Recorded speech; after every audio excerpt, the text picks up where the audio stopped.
আছে যা সমুদ্রের মাঝে অবস্থিত, তবুও সেখান থেকে উঠে আসে পেয় পরিশুদ্ধ পানীয় জল।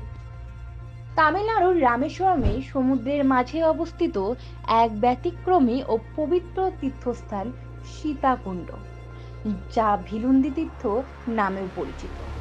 ভিলুন্দি শব্দের অর্থ তীর বিদ্ধ করা। এই নামের সঙ্গে জড়িয়ে রয়েছে হাজার বছরের বিশ্বাস। রামায়ণ অনুসারে শ্রীলঙ্কা থেকে ফেরার পথে এই স্থানে সীতামাতা তৃষ্ণা পেলে শ্রীরাম সমুদ্রের তীর নিক্ষেপ করেন। সেই তীরবিদ্ধ স্থান থেকেই উঠে আসে মিষ্টি জলের ধারা, আজও এই কুণ্ডে প্রবাহিত বলে বিশ্বাস।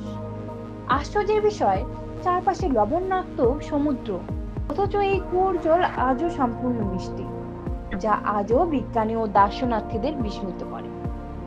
এটি কোনো আধুনিক বৈজ্ঞানিক আবিষ্কার নয়, বিশ্বাস অনুযায়ী এটি সনাতনী ঐতিহ্যের অংশ। তবে এই জল যে পানযোগ্য তা বৈজ্ঞানিক পরীক্ষায় স্বীকৃত। রামেশ্বরম তীর্থযাত্রায় অগ্নিতীর্থের পর বহু পুণ্যার্থী এখানে পবিত্র স্নান করে। কুণ্ডের পাশে থাকা ছোট্ট মন্দিরে ও শান্ত পরিবেশ ভক্তদের মন আকর্ষণ করে। বিশ্বাস, ইতিহাস ও প্রকৃতির মেলবন্ধনে সীতাকুণ্ড আজও রামেশ্বরমের অন্যতম গুরুত্বপূর্ণ তীর্থস্থান হিসাবে পরিচিত। আনফিল্টার্ড গল্পকে ফলো করে সঙ্গে থাকুন। দেখা হবে পরের কোনো গল্পে। ধন্যবাদ।